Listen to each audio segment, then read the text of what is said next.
कसे बांधणार, आता राहणाऱ्या लोकांचं काय करायचं.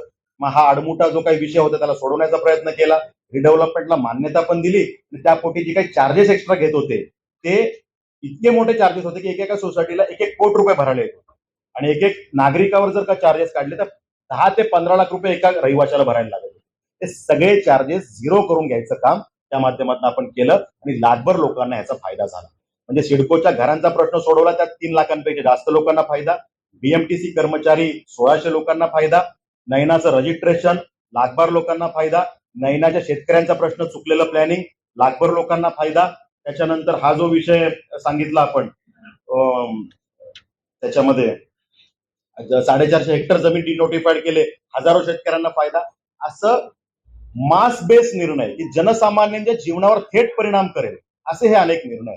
त्यातल्या सिडकोच्या घरांच्या किमतीचा जो विषय होता की 10% त्या किमतीत सभागृहात निर्णय जाहीर करून आपलं नाव कोट करून आदरणीय एकनाथ शिंदे साहेबांनी जाहीर केलं, आणि त्यामुळे मुख्यमंत्री देवेंद्र फडणवीस साहेब, एकनाथ शिंदे साहेब, आम्ही सगळ्यांचे आभार मानले की आमच्या डोळ्यातले अश्रू पुसण्याचं काम आपण केलं आणि ह्या किमती आपण कमी केल्या.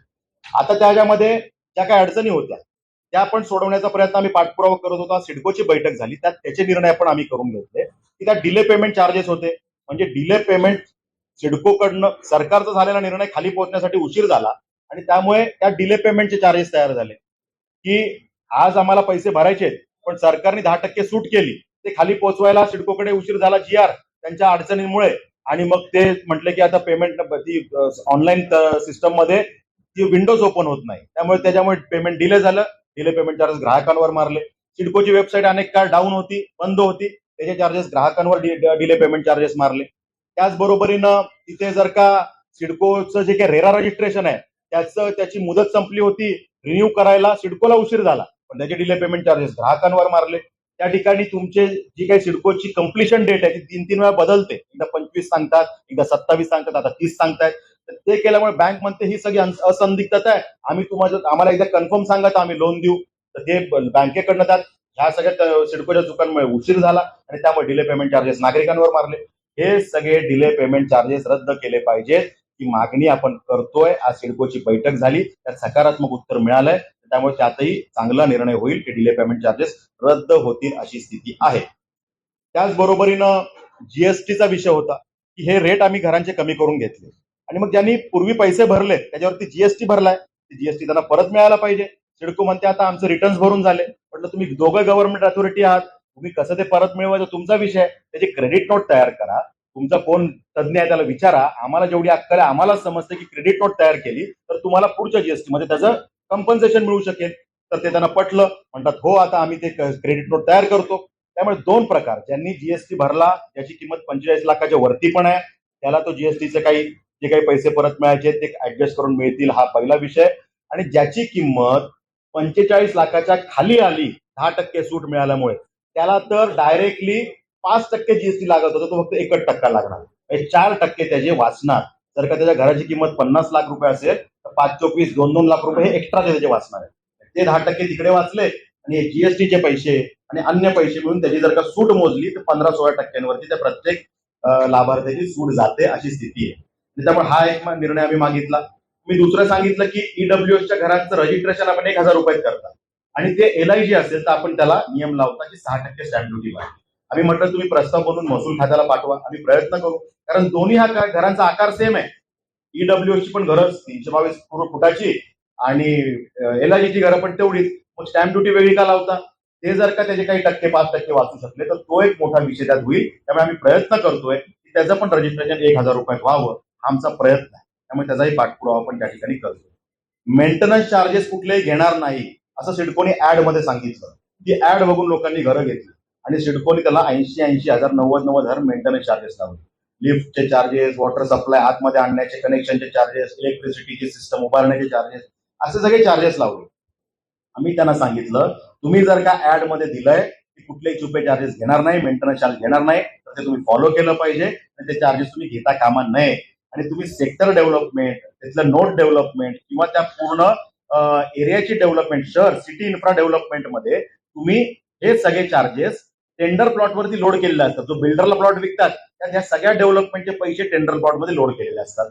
मग तिथे केले त्यात ह्या अफोर्डेबल हाऊसिंग मध्ये गरिबांच्या घरांमध्ये पैसे कशाला घेतले पाहिजेत हे सांगितलं.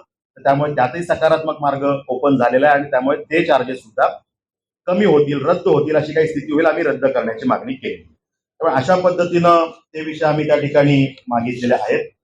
त्याचबरोबरीनं आम्ही असं म्हटलं की जर का एखादं घर वडिलांच्या नावावरती आहे आणि आता फॅमिली वाढली, त्याच्या मुलाला घर घ्यायचं आहे, तर त्यामध्ये सिडकोचा नियम होता की नाही, मुलाला घेता येणार नाही, एका नवी मुंबई हद्दीमध्ये एकच घर मिळेल.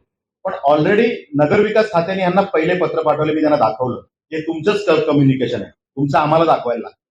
तर ह्याच्यामध्ये त्यांनी म्हटलंय, हे अट काढून टाकली आहे की जर का त्या मुलाला जर का स्वतःच्या नावावर दुसरं घर घ्यायचं असेल तर त्यांनी लॉटरीमध्ये यावं आणि ते घर घ्यावं. त्यासाठी त्यांनी ओपन केलेलं आहे. त्यात सुद्धा सकारात्मक निर्णय होण्याचे चान्सेस आहेत. दुसरा महत्वाचा विषय असा होता की ट्रान्सफर चार्जेस. एक घर एकाच आहे, ते विकताना ट्रान्सफर चार्जेस, दुसऱ्याने तिसऱ्याला विकताना परत सिडकोला ट्रान्सफर चार्जेस, ही प्रक्रिया काही संपताना दिसत नाही. त्यामुळे आम्ही म्हटलं की तुम्ही जर का आम्ही बाजारभावाने घरं घेतली, तुम्ही आमच्या जागा घेताना शेतकऱ्यांच्या कवडीमोल भावाने घेतल्या, सिडको जेव्हा आली, आम्हाला जमिनी देताना तुम्ही सगळ्या देताना आम्ही जी काही जमिनी घेतल्या किंवा घरं घेतली बाजारभावाने घेतली, तर तुम्ही आम्हाला लीजवर का देता? तुम्ही आम्हाला फ्री होल्ड दिली पाहिजे. आम्हाला पैसे कमी घेतले का तुम्ही? तुम्ही आमच्या जागा घेता कचऱ्याच्या भावाने. आम्ही जागा घ्यायला गेलो तर 1 कोटी रुपये गुंठा म्हणजे 40 कोटी रुपये एकर, आणि मग तुम्ही जर का त्या ठिकाणी आम्हाला जर का बाजारभावाने पैसे, फ्लॅट घ्यायला गेलो तर 10,000 रुपये स्क्वेअर फीटचं रेट, आम्ही बाजारभावाने घेतलंय, तर आम्हाला तुम्ही त्याचा लीजवर नका करू, एकतर फ्री होल्ड करा, पण तो भांडण्याचा वेगळा विषय, तुम्ही भांडत राहील. पण आता ट्रान्सफर चार्जेस जे घेताय ते तुम्ही घेतले नाही पाहिजे. एकदा घेतले, दोनदा घेतले, पूर्वी 10 वेळा घेतले का घरावर तुम्ही, आता ते ट्रान्सफर चार्जेस रद्द केले पाहिजे, ही सुद्धा मागणी आपण केली आहे. त्यामुळे त्याचा पाठपुरावा करावा लागेल, ते काही लगेच रद्द होईल असं नाही, पण त्यात पाठपुरावा आपण करतोय. त्यामुळे अशा पद्धतीनं हा एक विषय मार्गी लावण्याचा आपण प्रयत्न करतोय. त्याचबरोबरीनं जी काही घरं घेतली सिडकोच्या ह्या सगळ्या भागांमध्ये आणि सिडकोचे प्रोजेक्ट आहेत, ह्याच्यामध्ये कॅटेगरी वाईज घरं दिली जातात. ओपन कॅटेगरी, एससी कॅटेगरी, अशी कॅटेगरी वाईज ही घरं दिली जातात. ती परत विकताना ओपनची व्यक्ती ती घरं कोणालाही विकू शकते, पण आमचा एससी समाजाचा बांधव मात्र ते घर विकताना परत अट ठेवली की ते एससी समाजाच्या व्यक्तीला विकलं पाहिजे. म्हटलं हे कशासाठी आहे? त्याला बिचाराला त्याचं घर विकायचं आहे, तुम्ही त्याला घर दिलं, त्याला विकायचं असतं नंतर भविष्यामध्ये, लगेच विकायला तर त्याची परवानगीच नाहीये, त्याची अटी शर्ती आहेत. पण जेव्हा नियमाने विकायची वेळ तेव्हा त्याला बाजारात कोणाला विकता यायला पाहिजे, ही अट काढली पाहिजे. त्यात सुद्धा सकारात्मक निर्णय सिडको करण्याच्या मानसिकता, आज मला त्यात सकारात्मक उत्तर आम्हाला त्यात मिळालेलं आहे. त्यामुळे अशा पद्धतीनं विषय आम्ही त्या सिडकोच्या घरांचे जे विषय त्यात म्हटलं की पजेशनची तारीख जी आहे ती आपण आम्हाला स्पष्टपणे सांगा. तारखा तुम्ही एकदा 28 करता, 2029 करता, 2030 करता, हे चालणार नाही. 15 दिवसात त्यात निर्णय करणार आहे असं सिडकोने आपल्याला त्या ठिकाणी सांगितलेलं आहे.